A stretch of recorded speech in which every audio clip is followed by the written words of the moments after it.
ვსაუბრობთ თემაზე, რომელიც ვფიქრობ ბევრი ოჯახისთვის არის ძალიან აქტუალური, მით უმეტეს, როდესაც ვსაუბრობთ შაქრიან დიაბეტ ტიპ 1-ზე, რომელიც ბავშვთა ასაკთან არის დაკავშირებული. ქალბატონ მარიამ, მოდით ჩვენს ტელემაყურებელს აუხსნათ, რა სიმპტომებით ვლინდება შაქრიანი დიაბეტი ბავშვთა ასაკში?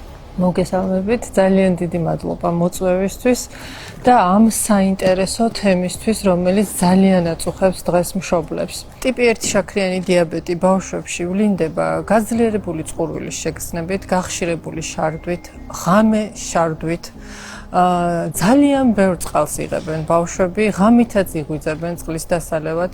აქვთ გაძლიერებული შიმშილის შეგრძნება და მიუხედავად ამისა, უმიზეზოდ ikლებენ წონაში. არიან ძალიან მოთენთილები, მივარდნილები, აღარ არიან ისეთი აქტიურები, როგორიც იყვნენ. მშობელი ამჩნევს, რომ რაღაც ისე არ არის, როგორც ადრე და ამ მიზეზით მიდის ექიმთან. საჭიროა თუ არა მშობელმა თავის დაზღვევის მიზნით გააკეთოს გლუკოზის განსაზღვრა მონიტორინგის პრინციპით. ბავშვებში ეს ასე არ არის.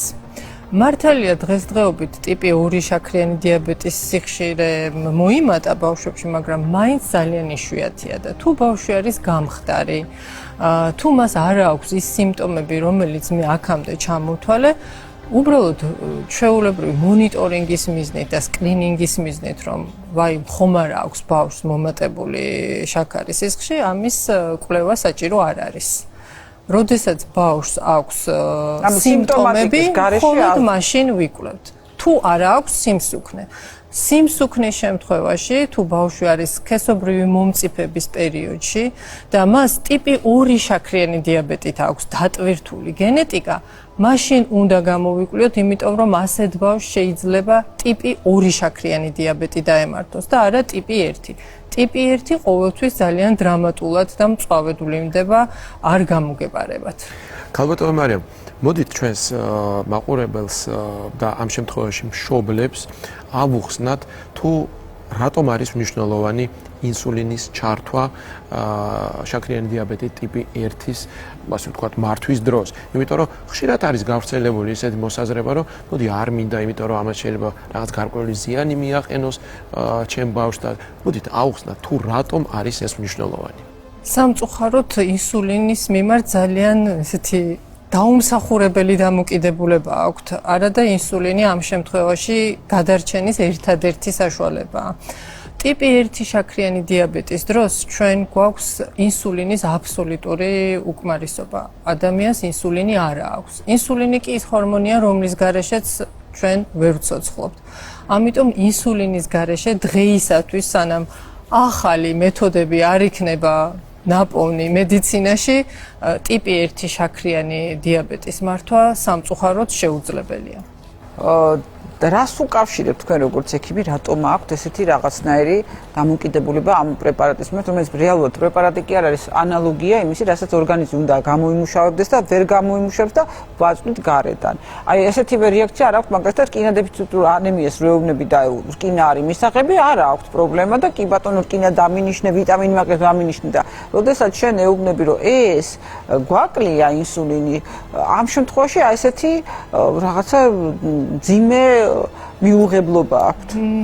პირველ რიგში ალბათ იმიტომ, რომ ეს არის ინექციის ფორმა და ბავშვი ძალიან მწვავედ აღიქვამს ინექციას.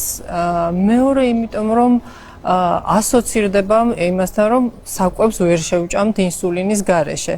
თუმცა, ხო, ვერ შევჭამთ ინსულინის გარეშე, მაგრამ ინსულინი ხსნა არის ამ შემთხვევაში. ინსულინის გარეშე თუ შევჭამთ, მივიღებთ იმ ცუდ გართულებებს, რომლებიც რიგ შემთხვევაში შეიძლება სიცოცხლესთან შეუთავსებელიც იყოს, მაგალითად, კეტოაციდოზი, ანუ როდესაც აცეტონის შემცველობა სისხლში დრამატულად მატულობს. ამიტომ ინსულინი ხსნა არის ამ შემთხვევაში და არა ერთი კითხვაც, სანამ ქალბატონ ნათიასთან გადავალთ, რამდენად იძლევა საშუალება სწორი ზედმიწევნით ჩატარებული მკურნალობა, რომ შემდგომში პაციენტს ექნება შაქრიანი დიაბეტის პირველი ტიპისთვის დამახასიათებელი მძიმე გართულებები. თუ ჭკვიანურად და სწორად მიუდგები, პასუხისმგებლობით მიუდგები შენს მდგომარეობას, ასეთ შემთხვევაში გართულებების რისკი მინიმალურამდეა დასული, მით უმეტეს დღევანდელი ინსულინების პირობებზე, როდესაც საოცრად კარგი ინსულინის ანალოგები გვაქვს, რომლებიც ბევრად აადვილებს მაქსიმალურად მიუახლოვოთ მკურნალობის სქემა ფიზიოლოგიურ მდგომარეობას, როდესაც ფიზიოლოგიურად ნორმალურად გამოიყოფა ინსულინი. ქალბატონო მარიამ, ქალბატონო ნათია, ალბათ შევჯერდეთ იმაზე, რომ დიაბეტი განაჩენი არ არის. ეს არის ცხოვრების გარკვეული ცხოვრების წესის ცვლილება. ეს არის. მაგრამ აქვე ალბათ თქვენი გზავნილი იქნება ძალიან მნიშვნელოვანი, რომ ასევე ვიცით, რომ დიაბეტი შაქრიანი ტიპი 1-2 ურტყავს სხვადასხვა ორგანოებს. ამი მისი სამიზნე არის სხვადასხვა ორგანოები, მათ შორის ერთ-ერთი არის თვალი. და ჩვენ ვიცით თუ რას ნიშნავს ადამიანისთვის მხედველობა.